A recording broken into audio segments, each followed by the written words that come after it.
This month's Where Did the Road Go is brought to you by 8 amazing people. Greg Ross, The Illuminati, Allison Cook, SuperInfraSaxonMan, 36 Dingo, Michael Fritschke, Dr. O in T-Berg, and Doug Milan. Thank you all so very much for helping make this show possible.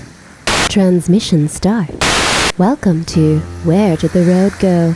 Join us as we wander off the path and explore lost history, consciousness, the paranormal, unexplained mysteries, alternative thought, and much more. We are present on the web at wheredidtheroadgo.com. Now here is your host, Seriah. Welcome to this edition of Where Did the Road Go? And tonight I am joined by Super Saxon Inframan. That's my favorite version of that now. Super Saxon Inframan? Super Saxon Inframan. The more words and adjectives I can get in there, the better. That's fair. That's fair. So tonight we're going to wander all over the place is what we're going to do. And I have a couple of news articles. I got a listener story. I have some comments from listeners, and a few other things I've dug up here that I wanted to talk about. Awesome. And I think this one's, we're going to start with this one. Okay. Because this is a news article that I think is rather important. This came out September 19th, 2023, and it said, study reveals a big driver of false memories. We are prone to false memories. One reason is that we are biased toward remembering tidy endings for events, even if they didn't exist. And this was posted, I guess the site is bigthink.com. Okay. And it says, the key takeaways are, a key driver of false memories is the brain's bias to recall events in ways that conform to what usually happens. Thus, we can misremember events that don't fit with how the brain expects them to play out. In a new study, researchers tested whether subjects would form more false memories about a storyline that doesn't follow a typical beginning, middle, end structure. Their hypothesis was correct. When trying to remember video clips without a clear conclusion, subjects would unknowingly fabricate one. Interesting. Well, and what's fascinating even by that statement is it's like a different kind of bias. It's not just like your preferred way for things to go, but the way they typically would be or we would expect, which is interesting because, if you're aware you have biases on things, like if you and I were talking about an argument that we had with somebody, it's like, well, he said that and I got mad about this and I said this thing, I'm aware that I may have gotten angry and changed the tone of things. Right. Right. But, you can't factor for that kind of bias, I don't think, as easily if it's something that's just what you sort of typically would expect to happen. Yeah. There's something a little like more broad and less subjective to that in a way. And I mean, the one paranormal experience I kind of had that happen with, it was the tree shaking. There was nothing there, and we saw the tree shaking. And my one friend who had numerous experiences with me is the one who didn't see the tree shaking. Mm-hmm. And my brain just went, no, he must have been the one who saw the tree shaking. The other person never had any paranormal experiences. Right.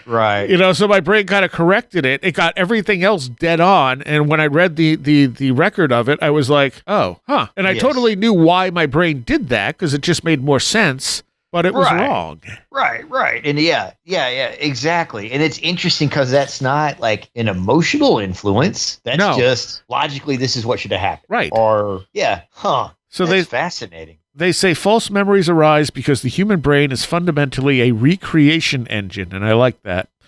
Absorbing data from our senses and constructing a perception of reality rather than displaying a raw one.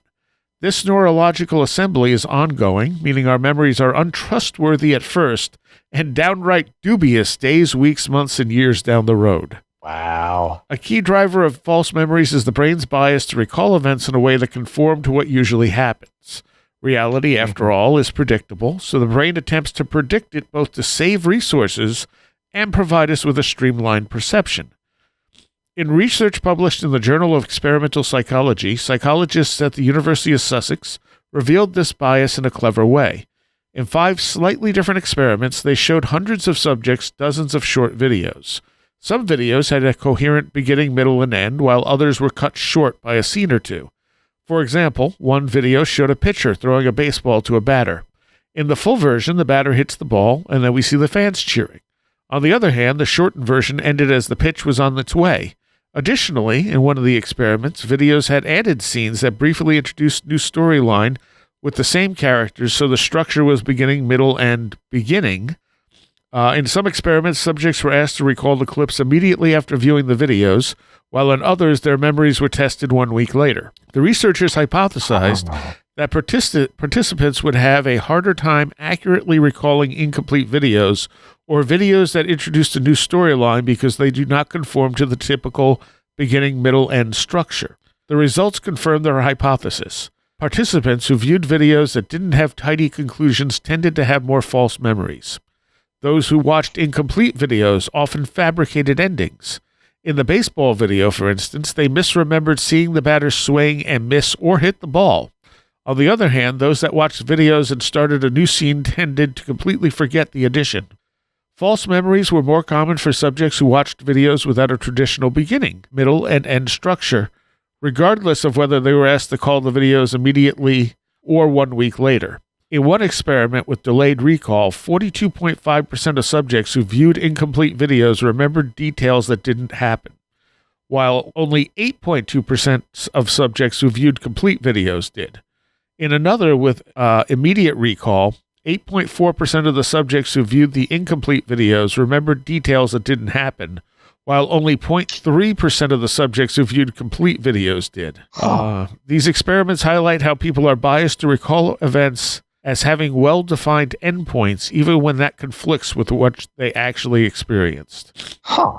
So, this is interesting to me too, because, and I'll say this to everybody, I am not a writer or anything like that, but I've always thought it would be great to do some interesting, pop fiction with a lot of the high strangeness that we talk about mixed in. Mm-hmm. But it's hard for me to conceive of high strangest events for a short story, because I want it to be logical in some way. And a lot of high strangeness is high strangeness because it's not logical. Yeah. And I think that's one of the things that even makes, a lot of high strangeness hard to report, because people fill in gaps and things that may not have happened. And that's always why I've been really, I admire how John Keel could document things, because he could write stuff down that didn't need, he didn't fill in things for you in Mothman Prophecies. Right. You just state what happened. And I think that for a lot of folks, there would be an inclination to give more of a narrative around beginning, middle, and end, where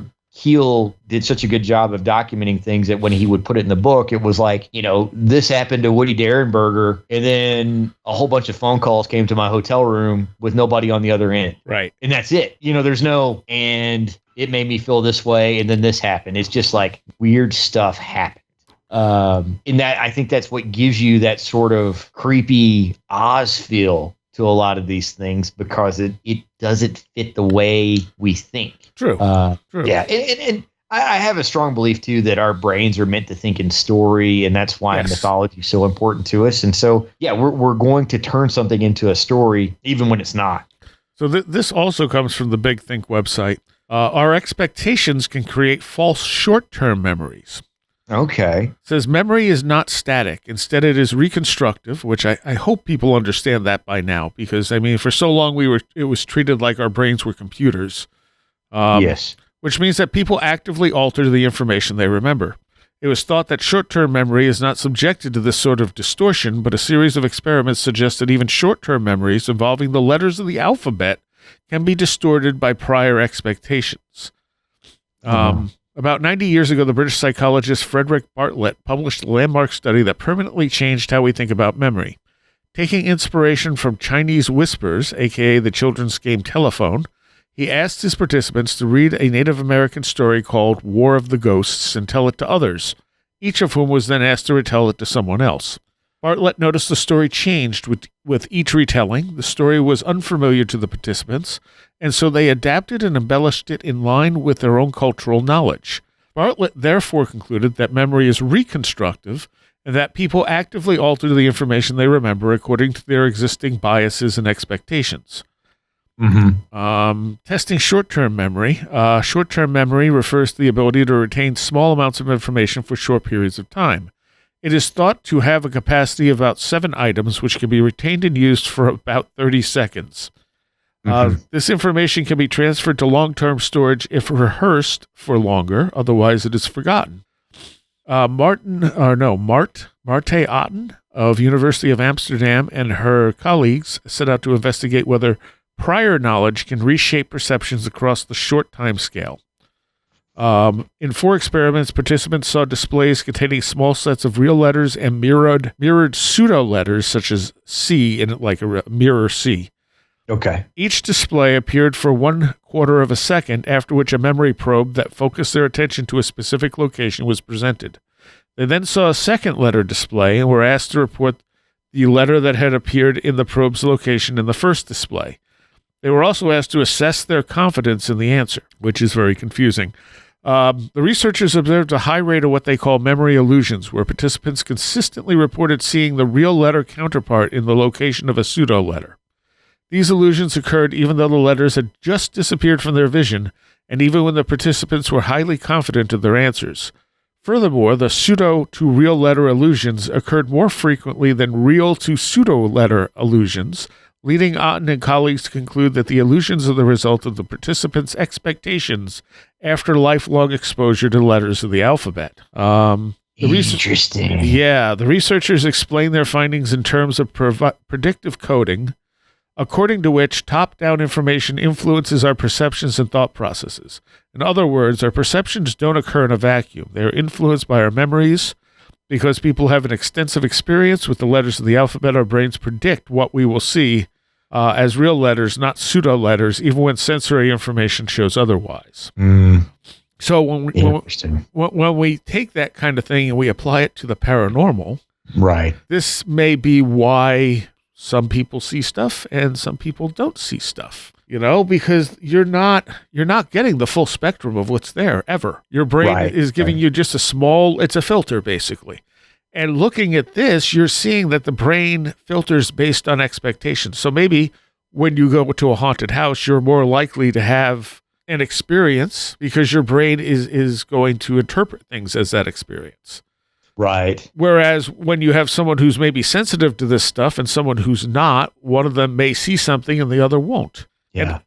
And it's just a matter of the way our brain is filtering reality around us. I mean, I honestly think that, the term paranormal is just, it's a bad term. We know what we're talking about when we say it, but I think that this stuff is an intrinsic part of life, and it only becomes obvious when big paranormal events happen. Yeah, I agree with that. And you and I have talked about this before on the show too, with like, what would be a better term for it? Yeah. And, for a while, I think you and I both talked about rare normal instead of paranormal, but there's a lot of baggage, and that doesn't really do the phenomenon justice either. I was having a discussion with a friend the other day, where I live in the South, like people are getting ready for deer season and things like that. And, my friend had never been a hunter at all. And he was like, I don't understand why orange is worn in the woods. Wouldn't the deer see that? He goes, maybe they don't see that. And deer don't. They see orange in the same shades that they see greens. So orange can be perceived as green to them. So it looks the same if you've got on, an orange vest with tree pattern on it and the rest of your camouflage is tree pattern. They're going to read it the same, and it breaks up the image the same way. Oh, interesting. And so, but anyway, I say that to just point out that, that's sort of like a smaller model of, kind of what you're talking about, how we perceive things. We don't see, all of the ways that light bounces off of objects. We've only got so many rods and cones in our eyes. Yeah. And the way those things are geared for survivability are why we have the ones that we have. And if we could probably see more of the spectrum, some of the things that we think are pretty, we might be like, man, that's an ugly color. There's some peoples in Africa, and people, folks can look this up and educate themselves better because I'm going to do a horrible job at it. But some of the peoples in Africa that keep herds of cows have like 30 shades of brown in their language. Okay. Because they can differentiate between the 30 shades of brown. And part of that's from like cultural input, of course. But, if you and I looked at it, because we haven't ever needed to differentiate it, we wouldn't see all of those shades. We would probably see a couple. So and that goes to priming yourself, like if you expect to see something versus don't expect to see something in a way.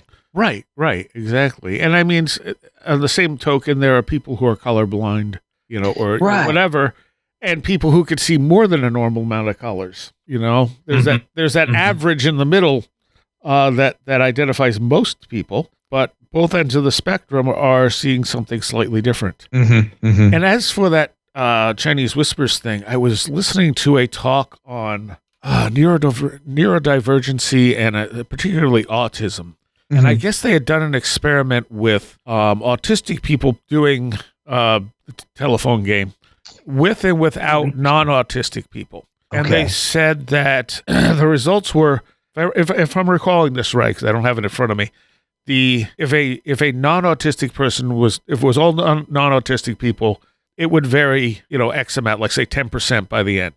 If it was a mix of autistic and non-autistic people, it would vary like by 50% by the end. Wow. But if it was all autistic people, it would only vary by like 5% by the end. Yeah. Oh, that's fascinating. And it was demonstrating that, one of the things autism, if I'm remembering right, one of the things autism does is people who are autistic pay more attention to detail. Yeah. And there's also a gulf of how we see reality between someone who is and isn't neurodivergent or autistic. And the argument being that this is not so much it's not a problem. The problem is reality is not set up for autistic people. Like our culture is not set up for autistic people. It's not that there's something wrong with autistic people. It's that they're expected to behave and be able to deal with things the same way a non-autistic person can. Right. But their perceptions, what they're bringing in is different than someone who is not autistic. It's not something you cure, essentially, but something that it just, you perceive reality in a different way. Right. You're just gathering information in a different way. And I had seen some speculation. I didn't go very far down this road. And so it may have been tossed out, but there was a thought that what we considered to be autism was a certain type of specialization that was good for certain groups of people to survive. Because you had one person or two people that had a different way of taking in information, and I'm thinking like, pre-agricultural days here. Right. And because they had a different perspective, they were able to provide a different role, in your like family groups or I guess we would call it like a tribe maybe. But that was actually something that came about as a intentional benefit through evolution. But it doesn't need to be everybody. It just needs to be certain people. And then that was understood back then. Yeah. And we have a culture that is very monastic. It's like, this is normal. Everything else is abnormal and thus bad. Yes, exactly. Yeah. So if you have trouble with it, there's something wrong with you. Yeah. And unfortunately, that puts limitations on a lot of people and limits a lot of diversity in our world. Yes, absolutely. So what was the paranormal thing I was going to say here? Lost track of it. The way it threads through everything too. Again, I think it's, I have people who are like, I've never had a paranormal experience. I've never, I follow my gut instincts and they're always wrong and stuff like that. And I'm like, that means maybe this is just something you're not good at, Yeah. Maybe you're listening to the wrong thing. Right.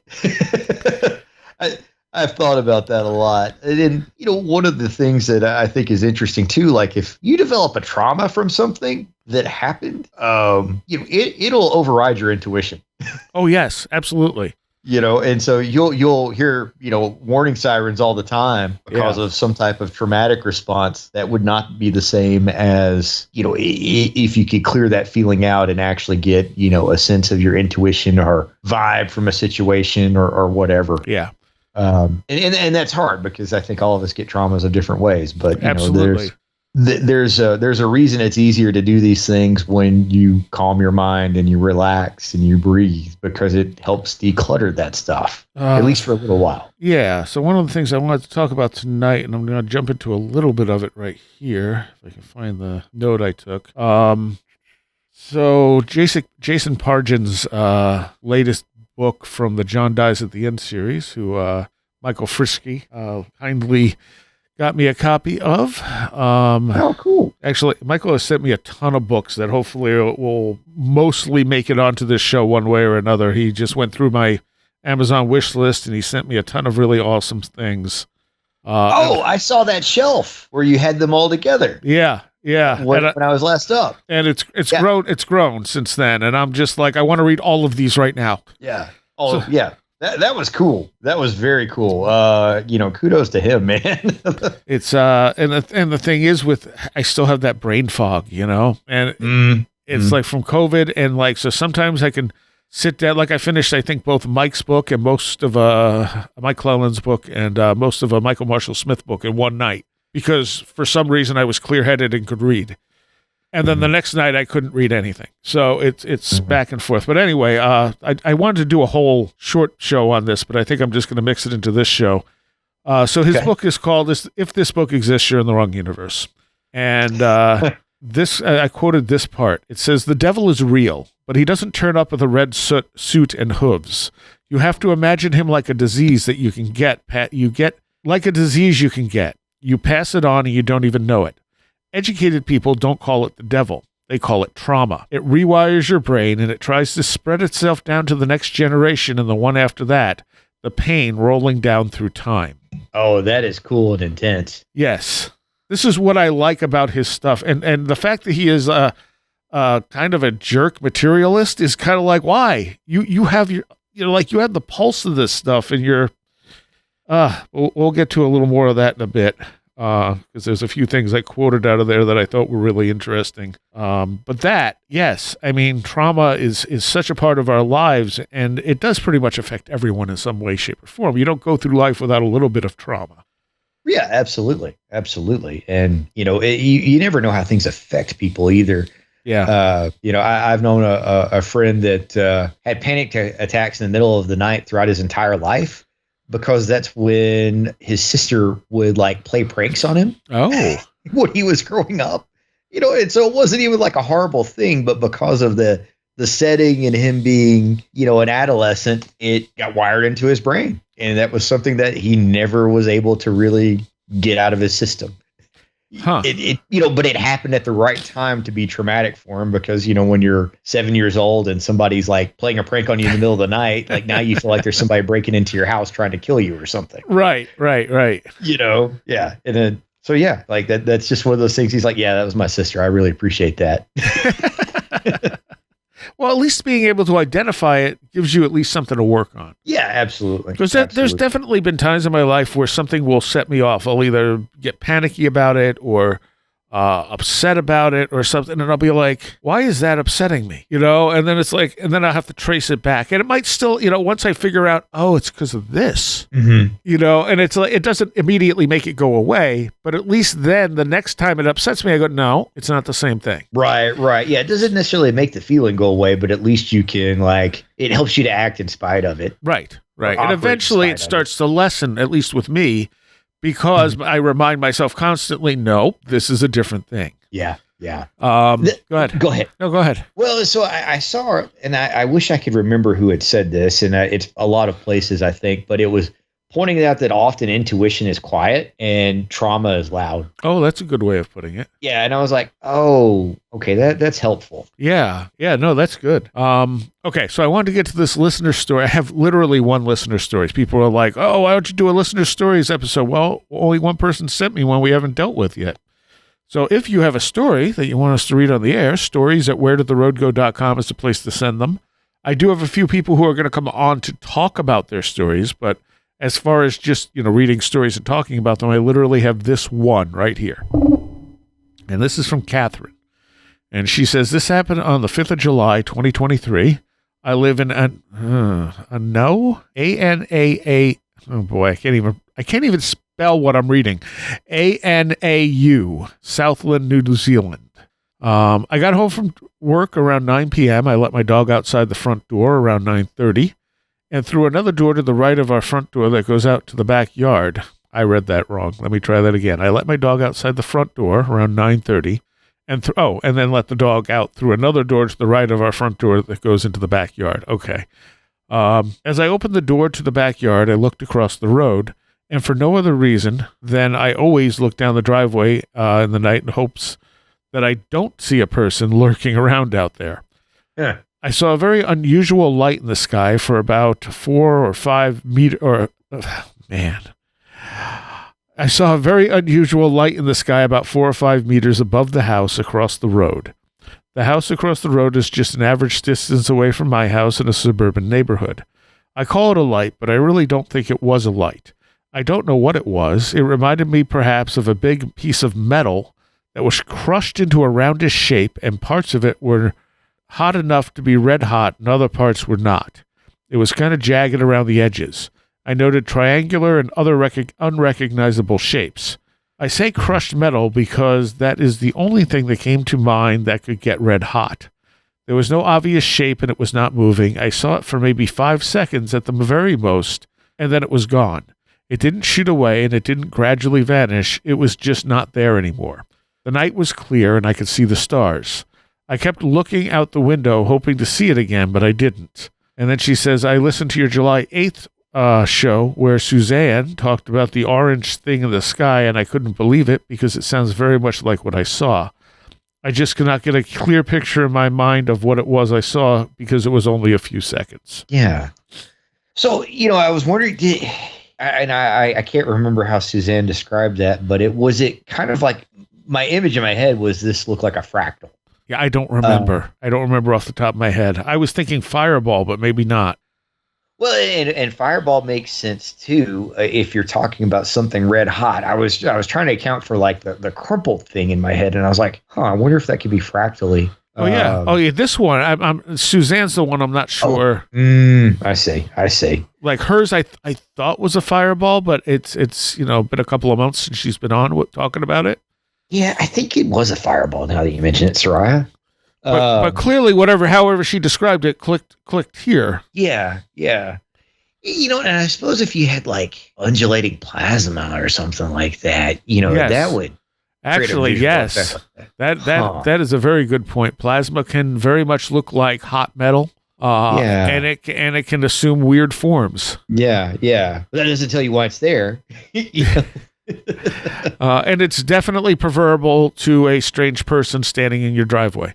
Yes. I think so. I mean, like I've said before, I'm not really scared of the weird stuff. I'm more worried about people. Right. Yeah. That's very true. If you see somebody on the road outside of your house in the middle of the night or your driveway, that's a lot creepier than a strange light going by. You're like, it's probably not going to come in my house. The light's probably not going to hurt me. Yeah. Or try to. Yeah. I've told this story before, but when I was probably this is in the heyday of unsolved mysteries, the early days of unsolved mysteries, when it was a huge thing. And my cousin and I were out front of her house, and this is out in the country, and there's a old timber mill across the way, and so lots of open property. And we see this massive fireball coming across the sky. And, we had been watching Unsolved Mysteries on TV inside with our parents. And so, we're definitely primed for, Roswell. And we ran in and got, everybody to come out and see it. And so my mom's calling the, state police because she thinks there's a plane crashing and all this stuff. And it eventually turned out that it had been a satellite debris coming in. Yeah, and it actually was not anywhere near us like it looked. It was, 80 miles away, but it was just, the right perspective and the right light. But, it was creepy as can be when we saw it. Sure. because and especially since we were, not even teenagers, somewhere in your mind you're like, did the UFO crash out there? Yeah. Or are the aliens in the woods? Is this like when they're hunting ET in the forest? Right. But I would definitely take that over looking outside and seeing some like person standing in the door. Right. Yeah, I'd rather have the fireball. I'm not sure if I'd rather have a Bigfoot. Bigfoot or fireball, or Bigfoot or person in your doorway, or just on the other side of the door. Yeah, of all three, I'm not sure. Because the Bigfoot has the unknown component, but also the potential to hurt you. Yes. Yeah. So Bigfoot at a distance when you're driving, okay, that's interesting. But Bigfoot, like if you open the window and look out your back door and Bigfoot's staring in at you. Yeah. It's like, oh crap, Yeah, well, and the thing about Bigfoot is if Bigfoot is standing there and he wants to come into your house or it wants to come into your house, it can. Right. Right. The glass is not going to stop it. That is a very good point. But yeah, the thing with Sasquatch is always interesting to me too, just from the diversity of perspectives on what it is, and it being benevolent and, this forest creature and, you have some other things where, the concept of a hairy man is a very scary and not good thing. Mm-hmm. And so always I had that in the back of my mind with like the concepts of like the beaver man and some other things where you don't want to encounter that. And so I'm always kind of curious if that's all supposed to be the same thing or if these things are different manifestations that we happen to think look similar. And of course, it goes down to our brain's expectations and what it does with things. That's true. I've been saying for years, I mean, we may encounter something that is literally just a manifestation of consciousness without any particular form. Mm-hmm, and our brain goes, ooh, I don't know, and starts going through its Rolodex, and it's like, it's an unknown. An unknown is scary. Mm-hmm. So what's scary? What's in my Rolodex that's scary? Well, monsters are scary. We're looking at a monster. And, you're not consciously thinking these things, but your brain is trying to make that interpretation. It has to fit it into the paradigm somewhere. Or it just ignores it completely like it's not there. Well, that we don't know what that is. We're just going to keep going. You don't need to know about it. Yeah. It's like, you know what? It's better we just pretend we didn't see that. We won't tell you that you saw that. And then, like someone reports it. Oh, well, I ran into a lizard man in the woods. And then, someone else encounters this same piece of consciousness and their brain goes, well, it must be that lizard man. Right. Yeah. And now you have a flap of lizard man sightings that eventually just fade away. And it's like, okay, was there ever really something that looked like a lizard man? Or did this thing just, give us, or did that first person give us something to apply the framework to? Or did it sort of co-create it after that first person encountered it? Right. Like it almost downloaded the skin onto it. Right. Yeah. I mean, because you have, David Weatherly talked about the old plantation where people would get pictures of this ghost and stuff, and it turned out that this person never existed, but the pictures looked similar, so the actual photographic evidence of this supposed ghost looked, like the same person, and that person never existed. Yeah. Was that the Myrtle Plantation, I think? I think so. Yeah. And there's no record of the person that everybody talked about ever being there. Yeah, the story was just made up. Yeah, but you've had thousands of people having experience, right? Around this thing. And so when we look at the way our memory looks at things, how we perceive things, how this weird stuff works, it's I don't think we're looking at like, oh, here's normal reality and here's the weird paranormal stuff. I think it's all one flowing web. It's just that to some people, the synchronicities and coincidences stand out more than to other people. The occasional appearance of weirdness. And sometimes, like it almost seems like, I mean, we know there's a connection between trauma and people who are encounter prone.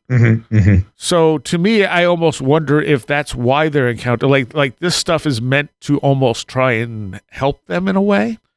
But we don't have, again, the right cultural interpretation to make it useful. Right. That makes sense. Yeah. And trauma is supposed to make you hyper aware because you're trying to be vigilant so it doesn't happen again. Yeah. Well, and on the talk I did for Strange Realities, I mentioned, so in the Seattle Demon House with Keith Linder, there's a point where a Bible apports in front of their bedroom door. Oh, wow. Like, so he opens the door and there's a burning Bible there. Now, Steve Mira went and he took the same type of Bible, because he still had the actual Bible. And he tried to burn pages off of it, like to singe it, like it was singed how they found it. And he couldn't replicate it no matter what he did, because the pages were so flammable. As soon as he touched the lighter to it, poof, they just burned right up. Right. He's like, I have no idea. He tried all kinds of stuff. He's like, I don't know how to singe it like this. Right. And the one thing we know about apports is oftentimes when things have apported, they're very warm. So if you have a Bible that apported, it might have been warm enough to singe the paper without actually lighting it on fire per se. But the interpretation of that is very different from opening your door and finding a Bible versus opening your door and finding a burning Bible. Right. Yeah, that seems very easy to consider that like, oh, this is an evil experience, or something demonic. Right. And something malign. Yeah. And the stuff became more demonic after that. Right. And so your initial perception steer it that way. Right. And it may respond to those perceptions as well. That's why I'm saying like it's this continual like give and take, this web of energy that just goes through everything. So yeah, when you open your bedroom door and there's a burning Bible, you're thinking, oh, this is something evil, it's a demon or whatever, and then more demonic stuff starts happening because you're putting that expectation into the environment. Right. Yeah. And That's it's fascinating. Yeah. Yeah. And again, like if it was something that easily could have been faked, well, okay, then you have to at least accept that maybe, and maybe Keith Linder did fake it and he found a way to do it without burning the pages. But I mean, my interpretation of that case, I don't think Keith was faking any of it, even though Ghost Adventures completely buried them when they did that show on them.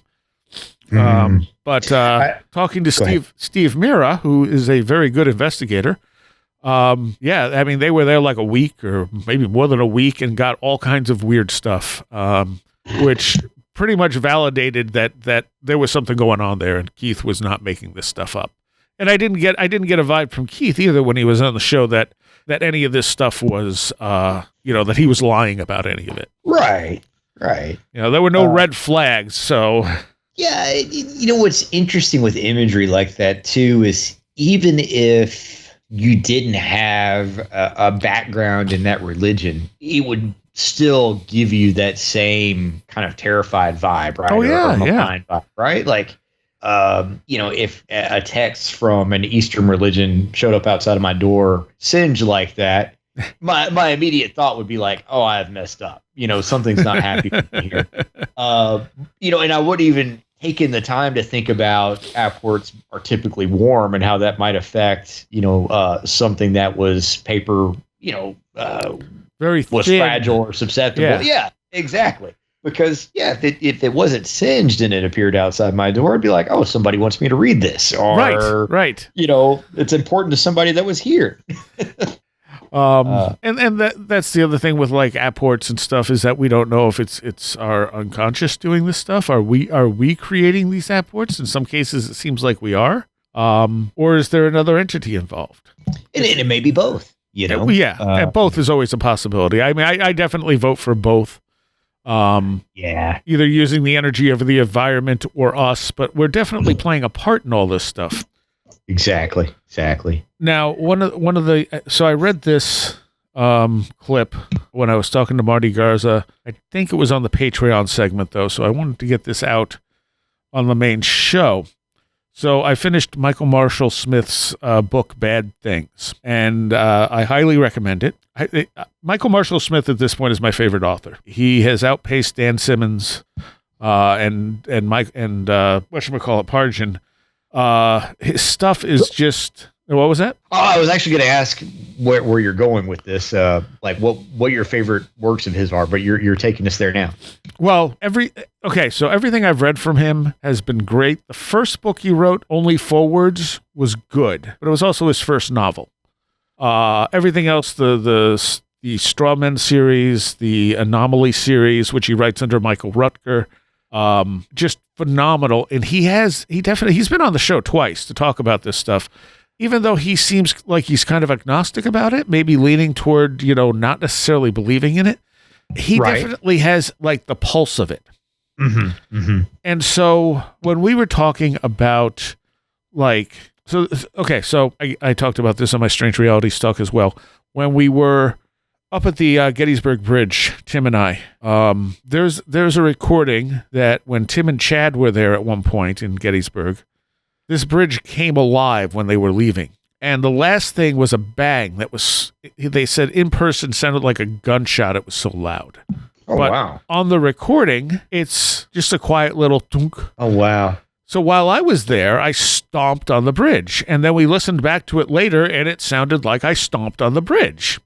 And so I started thinking like, okay, so we see these lights, we hear these sounds, and you'll see a light and it's this huge ball of light, and, you take a picture and you got a pinpoint. Mm-hmm. Or you hear a noise like that, and in person it's really loud, but then when you listen to the recording, it's not loud at all. And I wonder if our senses, our brain it's picking up more. It knows there's more to that bang. It knows there's more to that light, but it doesn't know how to tell you that. Yeah. So it emphasizes it. It makes it seem louder or brighter or something to that effect, because it just doesn't know how to translate that information. Right.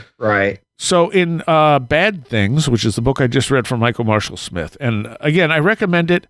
It is horror. He definitely knows how to come up with some pretty dark stuff, but also throw some humor in here and there. This definitely has a vibe of like the Fae, as well as some other stuff that I don't want to give too much of it away. But this paragraph I thought was really kind of like it's kind of saying what I'm explaining there. So the main character, as he's going into this woods, he's smelling something that's just awful. And he's like, I can't describe it. I don't know what it is, but it's terrible. And then he says, I knew it smelled my blood now and recognized it.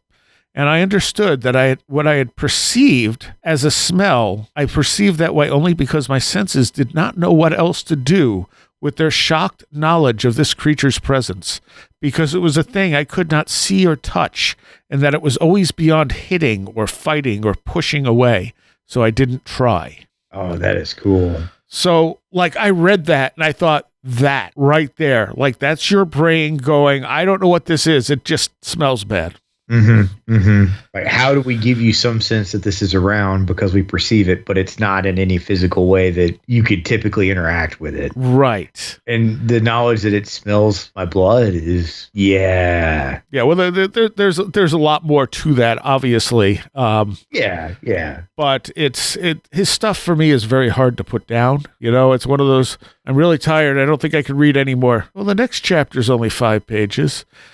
Yes, and then it's 35 pages later. Exactly. Until the point where my brain, I'm going, okay, my brain's not even processing this anymore. But yeah, everything I've read from him so far, and that was something else that I believe Michael Frisky sent over to me, was that, because that was on my list. And I found him, just picked up I think it's the Straw Men book at this used bookstore that was closing, and he was giving away all the paperbacks and stuff that weren't really worth anything. And I picked it up and I put it back, and I picked it up and I put it back, and I was like, I don't know. And finally, I said, okay, I'll grab it. And then I'm like, I'm probably not going to read it. And then for some reason, I was just drawn to read it. I was like, okay, the book I didn't think I even wanted, I think I'm going to read. Okay. And then I read it, was like, holy crap, who is this guy? Does he have more books? And then there were 2 more books to that series, which was phenomenal and unique. And again, like this stuff, he puts little things in there that makes it feel like he has a pulse on the genuine weirdness of the world. Mm-hmm. Like that thing I just read. Yeah. And Pargin, Jason Pargin, who's also known as, what the hell was he writing under? He had David Wong. Okay. So when he first published John Dies at the End, he wrote under the name David Wong. And that was the main character in John Dies at the End. He also worked for Cracked. But like I said, he's very much a materialist. But the John Dies at the End books in particular are very much they have a very paranormal, multidimensional thing going on.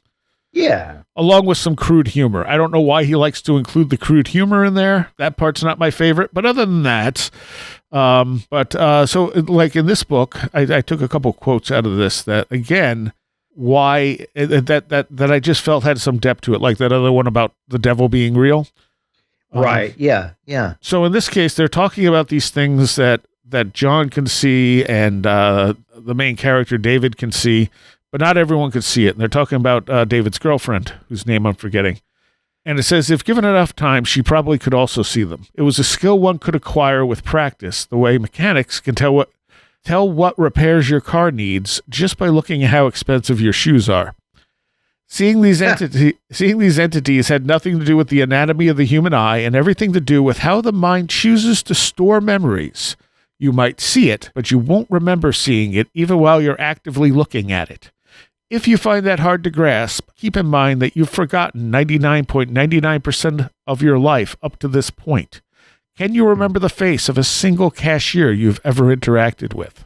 That's pretty good. Yes. And I mean, and that I know I've mentioned that cashier thing before, but he's right. Most of our lives, and this is why I say, we say, oh, well, as you get older, time moves faster. It's like, no, you just don't really remember the stuff that's happening to you because it's the same stuff. It's the same stuff, and you care less and less to remember it, too. So you have forgotten most of your life. You're just remembering those highlights and lowlights that go through, and maybe some of the more recent stuff. Yeah. And even the recent stuff, like I try to keep notes every day of the things I've done because sometimes they're very handy to know when something happened. It's like, when did I do that? I can go back and look. As well, of course, as paranormal stuff. And the thing is, like, it could be 2 days earlier, and I'll be like, oh, I didn't write down what I did.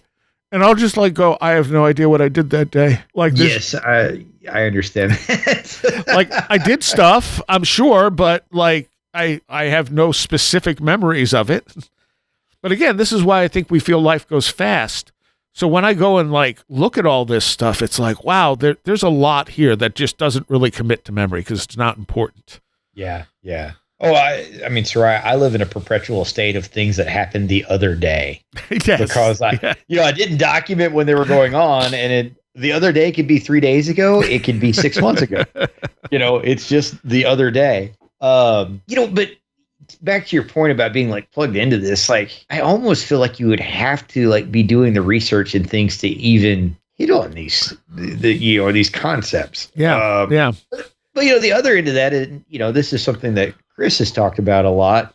When you're plugged into certain creative energies, some of this stuff I think comes through even unknowingly. Yeah. And so maybe that's part of it too. It's just one of those things that it's an intuitive knowledge that he thinks he's created, but really. He's pulling out of the universal ether, unconscious, and everything else all at once. Yeah. There's another insightful line that was just basically one sentence that says, being a teenager means feeling like you're alone.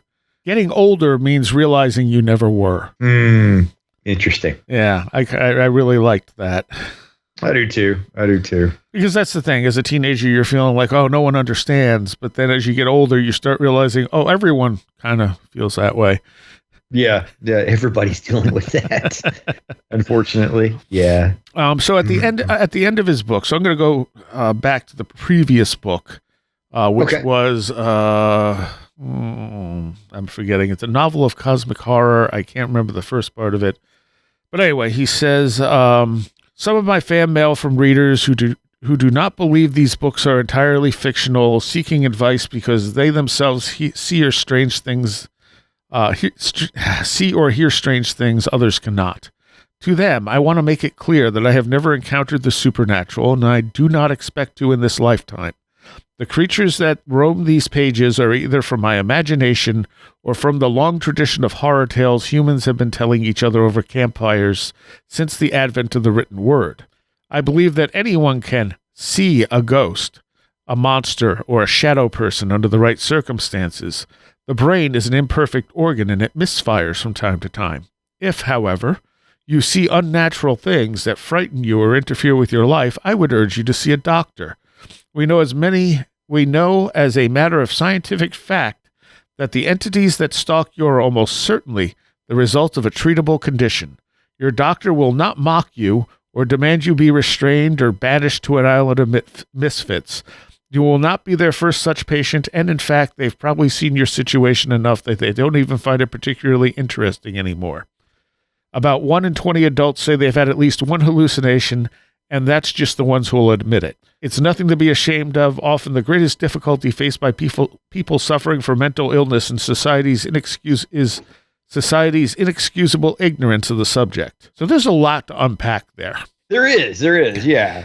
Because he's saying the paranormal doesn't exist. If you're seeing shadow people or whatever, you're mentally ill. Yeah, and I appreciate the perspective of support if you're having mental health issues, and it's fine to go find help. It will help. Exactly. I appreciate that, but yeah, also I'm like, I don't think that means you're mentally ill. Right, and yes, there are some people who are going to hallucinate this stuff, but there's also enough people who have seen this stuff and have some level, where multiple people experience something, or there's hard physical evidence, not necessarily explaining what it is, but that something happened. Right. Exactly. And there are times where, I've had stuff, and when I go to my doctor, I'm like, by the way, have you ever heard of this? And she'll look at me and be like, nope. I'm like, okay. Yeah. Like, just checking. Yeah. And, we've talked about this some on the show. It depends, like, is it interfering with your life and your ability to function and things like that, right? Yeah. And it might even be adding to your life. Right, right. And so those are always things to consider. I always love hearing Greg Bishop talk about, when he was feeling like he was being like gang stalked or harassed or whatever. Yep. And, one day he just decided, like, I'm done. I'm done. I don't care. It doesn't bother me anymore. And then it all went away, essentially. Yeah, and Jeff Ritzman kind of did the same thing. He just stepped away from it. Yeah, and I think that, that's a perfectly reasonable way to engage with the phenomenon and be like, well, I'm going to take a step back. But as long as it doesn't bother you and it adds some color to your life and some richness, then that's not a bad thing. Yeah, well, that's it. And just assuming, because you've never had what you consider a paranormal experience, that everyone else is imagining it or having hallucinations. Yes. Again, like I said, he's very much a diehard materialist. But I felt like in the new book, he kind of lightened it a little bit. And he says, because this is the afterwards in these books where he's just doing personal stuff. And then he says, so in the latest book, the fourth book in the John Dies at the End series, he says every book in the series has, in at least one of its editions, carried some sort of the following disclaimer: none of the supernatural elements or events described in the book is based on reality. The shadow people are not real, as far as I know, and I don't personally believe that any kind of ghosts or demons interfere with our daily lives. I like how he said that. Like there's a slight shift there. Right. As far as I know. Yeah. I try to take time to say this now and then, because I have absolutely received fan mail over the years from readers who believe otherwise. This is because shadow people do routinely turn up in visual hallucinations, and that's true. I understand the phenomenon to be caused by a misfire in a part of the brain that senses the location of other people nearby, signaling that a person in the room with you is in the room with you, but substituting a blank figure in the absence of any visual feedback. Note that I'm not a scientist, and I'm probably explaining that incorrectly.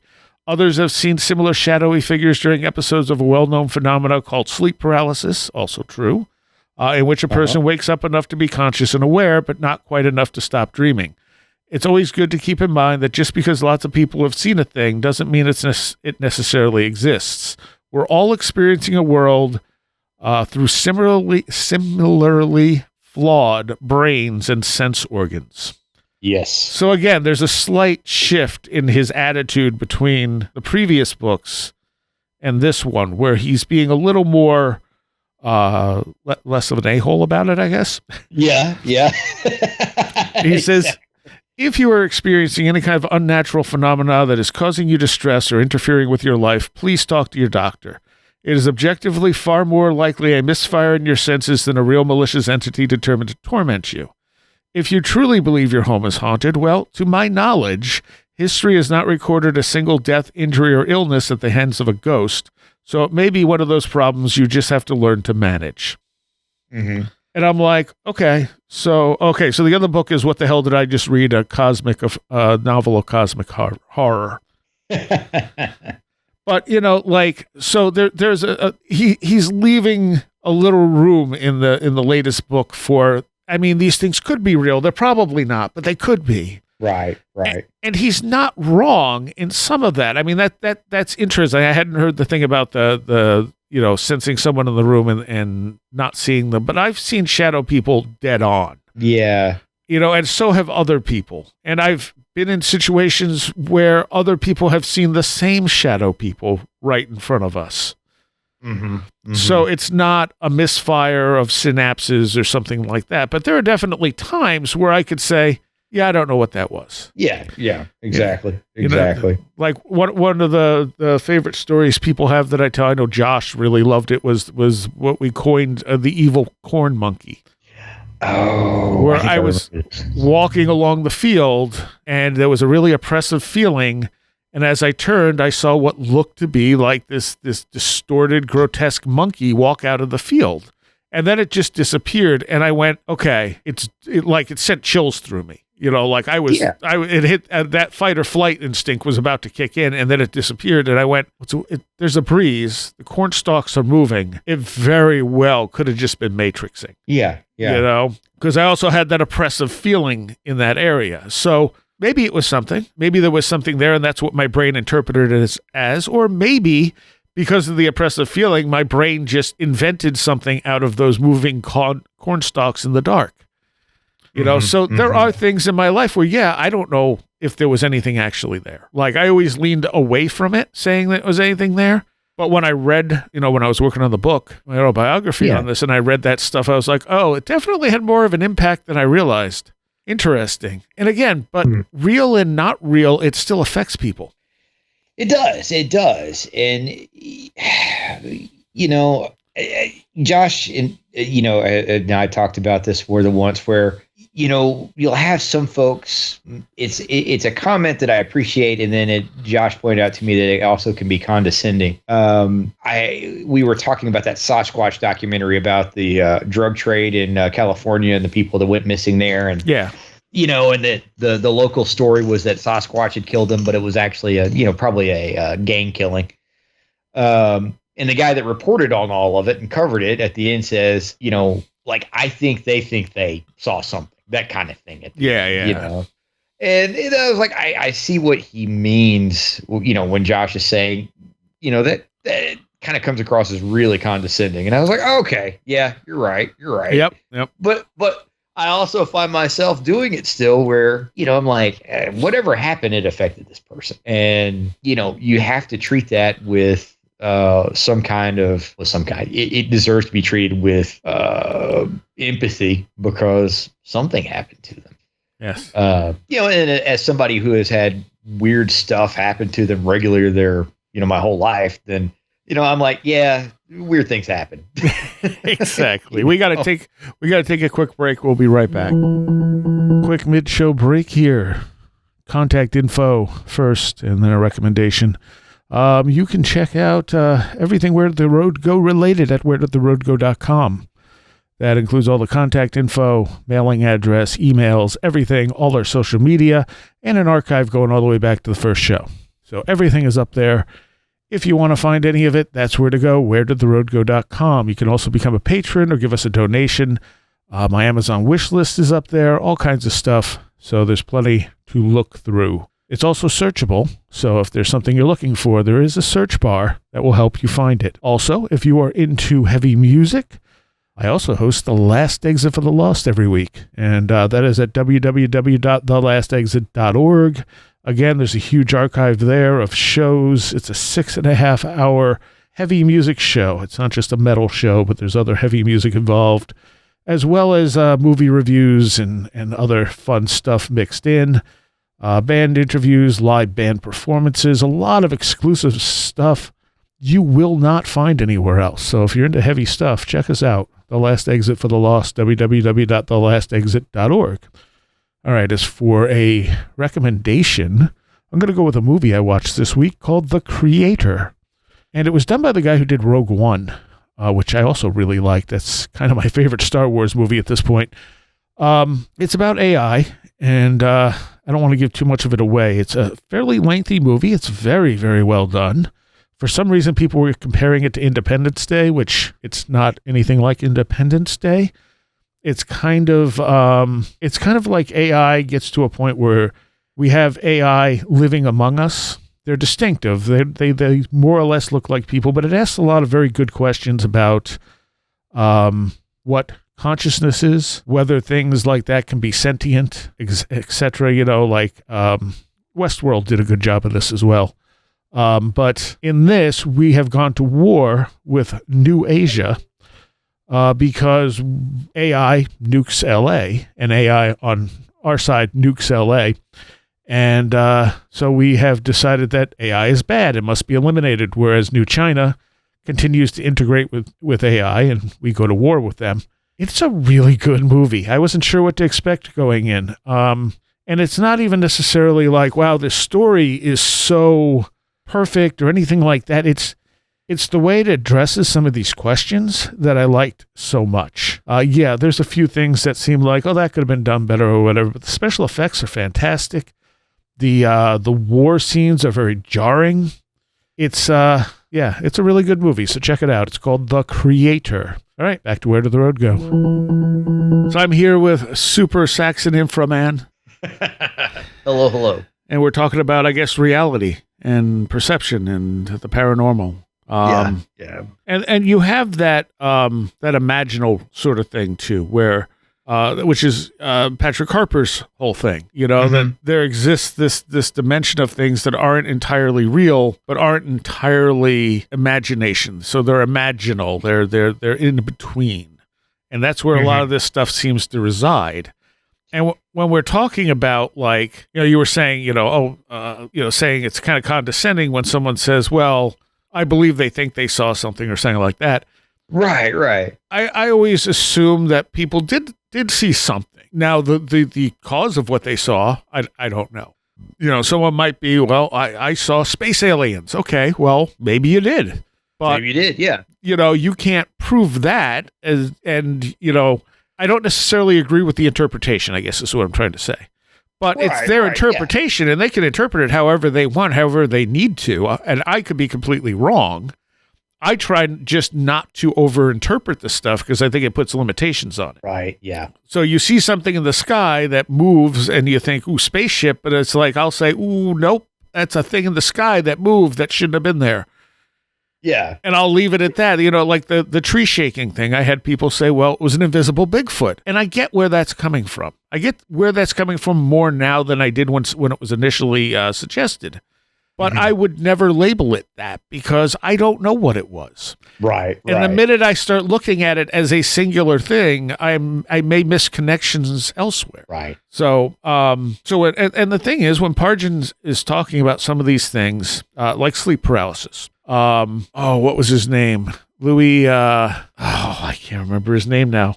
He wrote a book on sleep paralysis, and I had him on for his book on spontaneous human combustion. Okay. I'm trying to remember his name now. He's from Australia. He's actually stopped doing research on it. I guess his fiance didn't want him investigating the stuff anymore. Louis Proud. Okay. And so his first book was on sleep paralysis. And when he did the book on sleep paralysis, he came to the conclusion that, about 50% of these are actual paranormal experiences. When he was on the show and I had asked him about it, he said, yeah. He goes, at this point, I'd say maybe 25%. He's like, but there's definitely encounters that do not fit the, you're awake but still dreaming mode. Right. And that's the thing. It's like you look at some of this stuff and the ability of this stuff sometimes to transfer from one person to another. We covered that on our series on the the Nightmare docudrama that came out, where someone would transfer their sleep paralysis to their partner. Yes. Well, that shouldn't happen if it's just a matter of your brain misfiring. I mean, it's not like that. That's something that jumps from one person to another, unless we're dealing with something that's an unusual energy. Right. Well, in like my experience with shadow people, the one we always saw in the house that I first lived in before my parents and I moved to another place because too many weird things were happening in that house. We lived in that place from when I was born until I was about 6 years old, and we all saw that thing during the day. Yeah, and it looked like it was a flat silhouette drawn with a piece of drawing charcoal. So it was like textured. And just like when you take a piece of flat art charcoal and drag it across a page, like it had that sort of dimension to it. Yeah. But the shadow people that I felt like I dealt with a lot in my early 20s when I lived in this little rent house duplex looked more like a true outline of a person silhouette, not as scraggly, but more like proportioned like a human being and not scraggly and elongated and things like that. Right. But for me, both of them fall into the description of what a shadow person is. And I should say the ones that look more like people were the ones that I had like the kind of like sleep paralysis experiences with, where I would wake up and that would be standing in the corner of the room and I would be trying to like open my eyes because I couldn't move and struggling to see if I could even like pry my eyes open with my fingers, and all of that. Because it was just such a weird experience. Yeah. But anyway, those are, if you told me that those sleep paralysis experiences in the duplex I lived in were all hallucinations, I would say that's possible. Yeah. Even though they were really intense and they were not brief. But if you told me the ones that were in that first house that, my parents and I lived in and all the other weird stuff happened and we moved because it was weird, I'd be like, I don't know. We all saw that thing during the day. Right, right. Different times. It was not in a sleep state or hypnagogic experience or any of that. But the thing is, again, this comes back to the fact that we're dealing with like this almost like soup of real and unreal and interpretation and expectation and, as he says, misfiring brains because they're imperfect organs. They're not, they're not giving you an exact reading of what's there. And we don't know how much we affect the reality around us. So how much are we putting out there without realizing that we're putting it out there?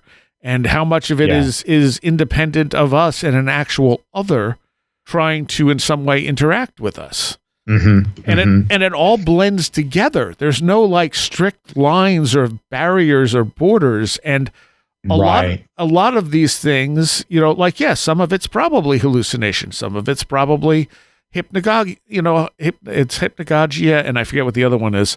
But then there's ones that almost certainly are not. Every weird light in the sky is not going to turn out to be a plasma intelligence or an alien or something like that, but some of them maybe. Yeah. Excuse me. What I'm curious about, and I thought about this earlier, and we got down to different roads and what we were talking about, but I think we're pretty close to where we would have the ability to record everything we see somehow digitally or something like that. As we're seeing people play around with brain implants and what have you. And what that's going to be like, because, it will record a version of reality for whatever that piece of recording equipment is set up to interpret. Right. Light bouncing off stuff, whatever that, visual spectrum is, things like that. And what that will do to help us and also make it very hard for us to talk about these things because it's going to impose that version of reality too when you go back and look at it. Yes. And so do we disregard these things more, or does it put us in a position where we have to start saying, like, we need to find other ways of perceiving what's around us? Maybe there are things happening that we're not recording. Right. And if our senses are substituting. So when you're seeing something that's not actually there, but it's the only way your brain has to inform you of it is to give you this visual that a camera is not going to see because it's not actually something visually there. Right. Exactly. And it's a very complicated thing, which I think is why we've made so little progress on it over the last, however many hundreds of years people have been looking into this stuff. We get little pieces of it, but we're not. The bigger picture partially comes down to how we perceive reality. Yeah. And, oh my gosh, Seriah, there was something you said a second ago that kind of comes back around to this and how we perceive reality. Oh, I may have lost the thought. Anyway, I don't know what that's like. I've been hit in the head a few times. It happens. Yeah, me too. Just a couple. So as far as Jason Pargin stuff, his books are brilliant. Like I said, he's probably my second favorite author at this point. All four John Dies at the End's book. John Dies at the End books are incredible, and they have that paranormal vibe. He has 3 in the Zoe Ash series, which what you're talking about is kind of interesting because in that it's slightly in the future. It's not really paranormal at all, but they have what's called blink, and everyone has cameras on everything all the time. Okay. And algorithms determine what people are seeing. Oh, interesting. So there's like no sense of like privacy. I mean, everyone knows what everyone's doing because you can just tune into their blink. And the cameras are tiny, they're like little insects flying around and stuff. And so those books are great too. There's 3 of them, which I had recommended 2 of them, and someone, I think it was one of my patrons, said there's a 3rd book. It just came out, and it did. It came out on Halloween, and I just started it, and that's also pretty interesting. But like I said, there's no paranormal stuff in there, but it does have that dystopian sort of idea of like, what happens when everything is because that's where we're going. That's the direction we're heading. Oh, it absolutely is. Yeah. Everything is on video. Everything is right there for everyone to see. Like reality becomes a reality show. Yeah. Oh my gosh, absolutely. So at the end of if this book exists, you're in the wrong universe. There's a cult in the book that they sort of take care of, and they decide to lay out these principles for the cult. And this is sort of an aside out at the end of the book, like a little appendix. And I just wanted to read some of it because it's actually very, very good. The first commandment was everyone calm the F down. It says humans act like a-holes when they're scared. Anyone who's trying to keep you scared all the time just wants to breed more a-holes into the world. Don't let them do it. Exactly 100% of religious apocalypse predictions have turned out to be hilariously wrong. The odds of the next one being true seem pretty low. If you truly think you've somehow stumbled across a superior way to live, there is only one way to spread the word. Live that superior life and let others see how cool, happy, and successful you are. They'll spend the rest of their lives trying to imitate it. If they choose not to, just calm the F down and let them. So this also reminded me that there was someone who tweeted something like, disclosure is imminent. You might as well quit your job because the entire world is about to change. Yeah. And I'm like, oh man, really? Really? Do you really believe that? So number 2 on here is you don't have all the answers, and that's okay.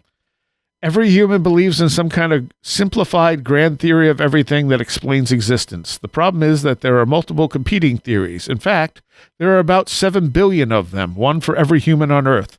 Admit that the odds are pretty slim that you have it exactly right. Uncertainty is scary. It's also impossible to eliminate uncertainty from the universe, so you need to learn to just cope with it instead of trying to pretend you know everything. If you embrace the grand theory of everything that gives you permission to treat other people like poop, it's likely that it started with the urge to treat other people like poop and just worked backwards to form your theory. Open your eyes. Open your eyes, dude. They're not heretics. They're your neighbors. I love all of that. Yes, that's why I wanted to read it, because it's very profound in the way he's written it. And number 3 is never forget that you are meat. The only thing we know for sure about our possibly simulated world is that we are experiencing it via meat. All your thoughts are running through meat, and therefore a lot of what you're perceiving about the universe is just meat stuff. Feel like the world is doomed? There's a good chance that that's only because your meat isn't getting enough sleep. Mad at everyone? It might just be that your meat is hungry. In a state of panic, take breaths. You might just not have enough oxygen in your blood. If the world feels off to you, always check your meat first. Your meat needs physical and emotional contact with other meat. Humans are social animals, and you need a pack to call your own, whether it's friends, family, or whatever. Do you find your mind going to dark, freaky places if you spend too much time in a quiet room? That's just loneliness corrupting your meat. If your current group makes you feel miserable, find a different one. Don't try to go it alone. Unless you're a toddler, you shouldn't need a list of rules of what exactly you should or shouldn't do every day. Your meat has impulses, and some of them cannot be satisfied without harming yourself or others. Deep down, you know which ones those are. This is a battle you'll be fighting every day of your life from now until you die, and you have to take each situation as it comes. The good news is you're not alone. Billions of other people are going through the exact same thing, and believe it or not, most of them are trying their best. We're all in the same boat, united by meat and our desire to be something more. Now turn off whatever machine you're reading this on and go the F outside. I love it. So that's, like this is the thing with Jason. It's like he writes this stuff and I'm like, I agree with you 100%. And then he says, oh, paranormal stuff is bunk. It's like, you lost me. You lost me. Why? Why are you so close-minded about this stuff? Yeah. And, I always wonder too, if it may simply be keeping some distance for his professional life. Maybe. I don't know. I think some people, I don't know. I feel like they're paranormal phobic, Yeah. Yeah. Like who's the skeptic who had the experience with the watch starting at his grandfather's funeral or whatever? I mean, it was something that he absolutely said, yeah, this should not have happened. This was like, was it Michael Shermer, I think? And that's right. I'm not sure. I vaguely remember this. Yeah, and he right out front said, "Yeah, I don't. This was basically a paranormal experience." And then he went right back to his debunking. It's like, yeah. You didn't learn from this. And even when you get some of these people, you show them the scientific evidence, which there's quite a deal of scientific evidence for things like psychic abilities and stuff. And they're still like, well, no, that's not good enough. Right. They're going to stick with their dogma, even though. Yeah. Their belief system is this isn't real. And I don't know if that's because this stuff scares them, because it adds a layer of complete unknown to their world. Mm-hmm. And again, the unknown is scary. Yeah. Well, and that was one of those things I appreciated in that. I know I've mentioned it before, the Netflix Encounters documentary.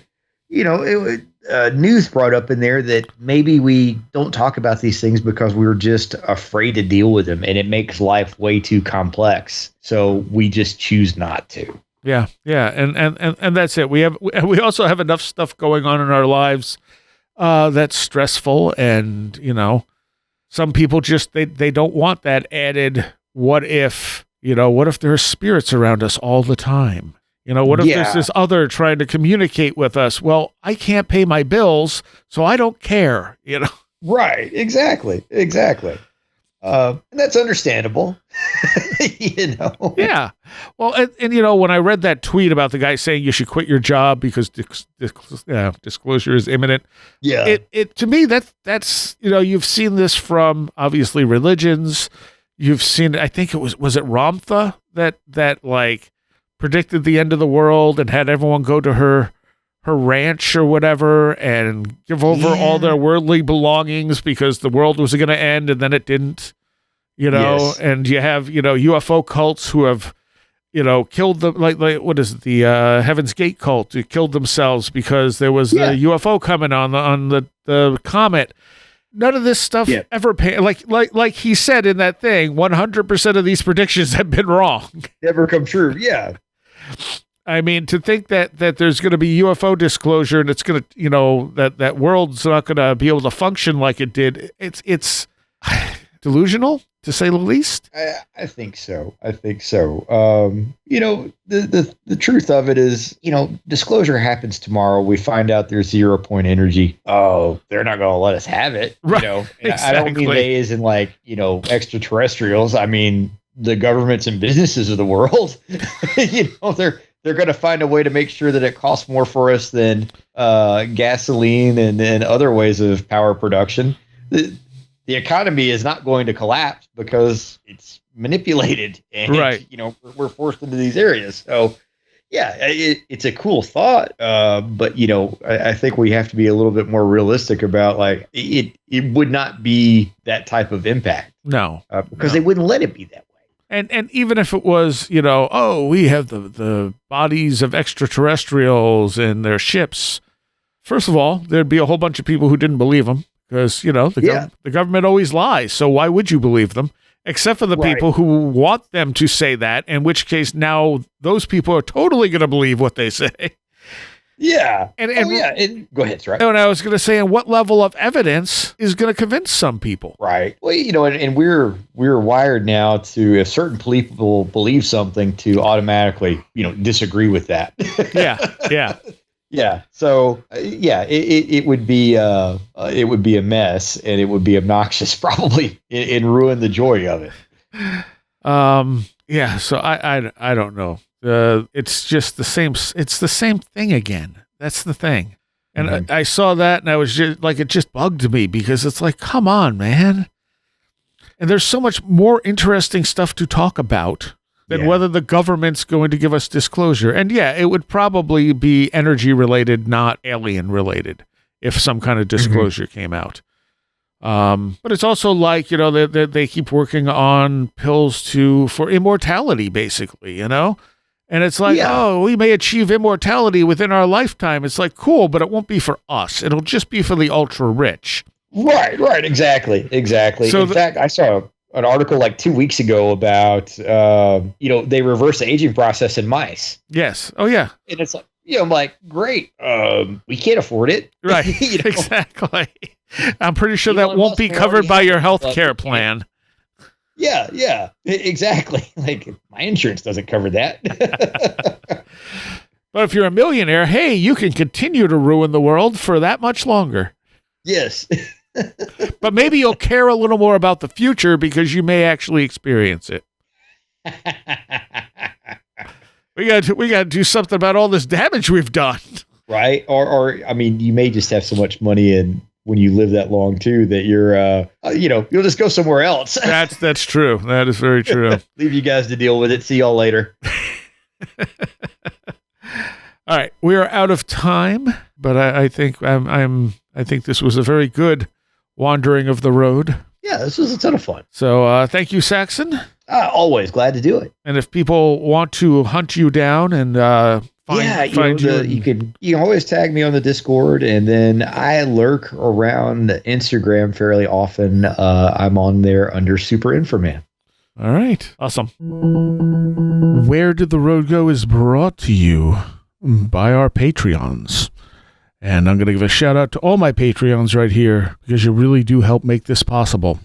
And a special shout out to those pledging $10 or more: Greg Ross, Illuminati, Leanne Cherry, Matt in Delaware, Allison Cook, SuperInfraMan, 36 Dingo, Andrew Nichols, Matthew Sproul, Tim, Midnight Review presents Christine, a blue second gen MR2 drifting around a Japanese mountain, Patricia Guy-Quinta, Alex Whitcomb, American Rambler, Andrew Maines, Andrew Malone, Ann Witowski, Barbara Fisher, Beverly Williamson, Big Boy Limina, Bright Rectangle, Charles Davis, Charles in Florida, Land of the Crazy and Communicable, CJ, Greg Parmenter, Diane B., MTK, Eric Citron, Eric Todd, History and Coffee, Todd B., J.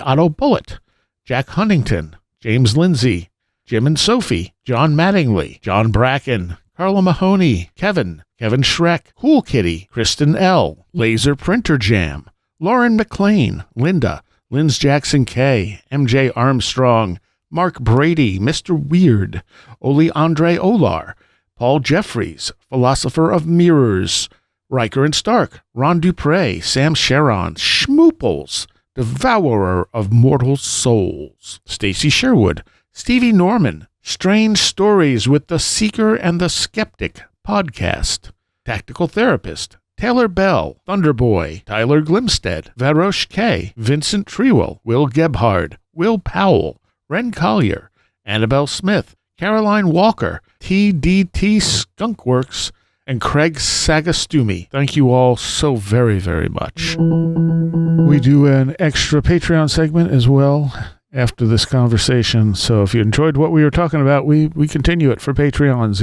You can become a Patreon at wheredidtheroadgo.com by clicking on the big Patreon link. You can also give one-time donations, find all our contact info, etc., etc. Wheredidtheroadgo.com. All right, I want to welcome a new Patreon this week, Todd B. And I'd also like to thank Perry Peters for upping their membership level. So thank you much, Perry and Todd. I hope you enjoy the new content, the extra content that you will find here fairly regularly. It's only $3 a month. Helps us out a lot. I will see you next time. You have been listening to Where Did the Road Go? This show is made possible in part from our Patreons, and we thank you and everyone listening for helping us continue this exploration of the strange. You can always find everything Where Did the Road Go related at www.wheredidtheroadgo.com. And thank you so much for your support.